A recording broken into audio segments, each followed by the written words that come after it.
Present Tollywood star heroines లిస్టులో కొనసాగుతున్న భామ శ్రీలీల. ఒక పక్క పవర్ స్టార్, సూపర్ స్టార్ సినిమాల్లో నటిస్తున్న ఈ అమ్మడు సడన్ గా గాలి కిరీటితో జతకట్టి షాక్ ఇచ్చింది.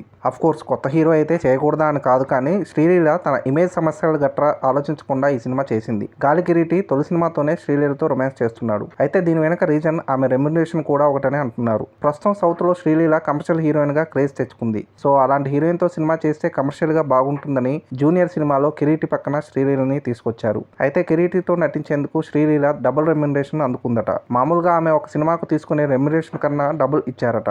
కామన్ గా ఒక సినిమాకు శ్రీలీల 1 కోటి నుండి 1.5 కోటి దాకా రెమ్యునరేషన్ తీసుకుంటుందట. అయితే కిరీటి పక్కన నటించాలా వద్దా, ఆఫర్ ని ఓకే చేయాలా వద్దా అని థింక్ చేస్తుంటే ఒక సినిమాకు 2 సినిమాల పారితోషికం అంటే ఏ హీరోయిన్ అయినా కాదంటుందా చెప్పండి. అందుకే శ్రీలీల కూడా ఓకే అనేసింది. అంతేకాదు ఈ సినిమాలో సాంగ్స్ కోసం ఆమె చాలా కష్టపడింది. వైరల్ సాంగ్ అయితే వైరల్ అయ్యేలా శ్రీలీల స్టెప్పులు ఉన్నాయి. తప్పకుండా శ్రీలీల వల్ల కిరీటి సినిమాకు మంచి మైలేజ్ వచ్చే అవకాశం ఉంది. జూలై 12 రిలీజ్ అవుతున్న కిరీటి జూనియర్ సినిమాలో హాసిని కూడా నటించింది. ఆఫ్టర్ లాంగ్ టైమ్ సౌత్ సినిమాలో జెనీలియా నటిస్తున్న ఈ సినిమాపై అంచనాలు బాగున్నాయి. తప్పకుండా జూనియర్ కి వీళ్ళిద్దరూ చాలా ప్లస్ అయ్యేలా ఉన్నారు. Kireeti junior Telugu cinema trailer ని ఎన్టీఆర్ చేతుల మీదుగా రిలీజ్ చేయాలని చూస్తున్నారు. ఎన్టీఆర్ యాక్టింగ్ అన్నా డాన్స్ అన్నా కిరీటికి చాలా ఇష్టం. అందుకే తన అభిమాన హీరోతో తన సినిమా ట్రైలర్ రిలీజ్ చేయాలని ప్లాన్ చేస్తున్నారట. అదండి సంగతి. ఇలాంటి ఇంట్రెస్టింగ్ విషయాలు మరెన్నో తెలుసుకోవడానికి మా ఛానల్ని సబ్స్క్రైబ్ చేసుకోండి. మా వీడియోస్కి లైక్ చేసి పక్కనే ఉన్న బెల్ ఐకాన్ క్లిక్ చేయడంతో మా వీడియోస్ మీకు నోటిఫికేషన్ రూపంలో వస్తాయి.